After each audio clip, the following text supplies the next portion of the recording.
rose petals, roses. Here's what I do with roses. I smell them. I sniff and bite.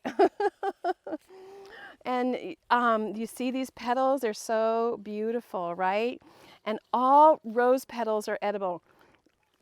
Red roses, yellow roses, purple roses, all of your rose petals are edible and medicinal. Oh, hello, little bug. Hi.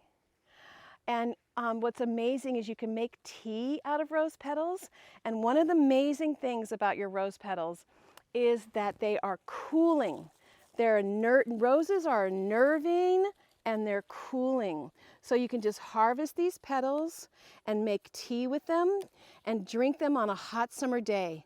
Or drink them if you're overheated or you've just exasperated or frustrated.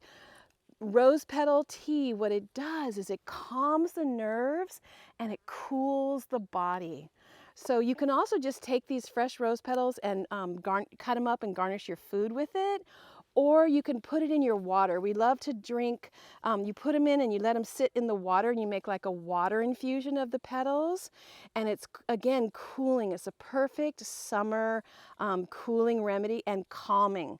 So you think of rose petals, you know, not only for their beauty to open the heart, but they're cooling and calming. And so if you have rose petals, you can start putting them in your drinks and sprinkle them on your food and making tea.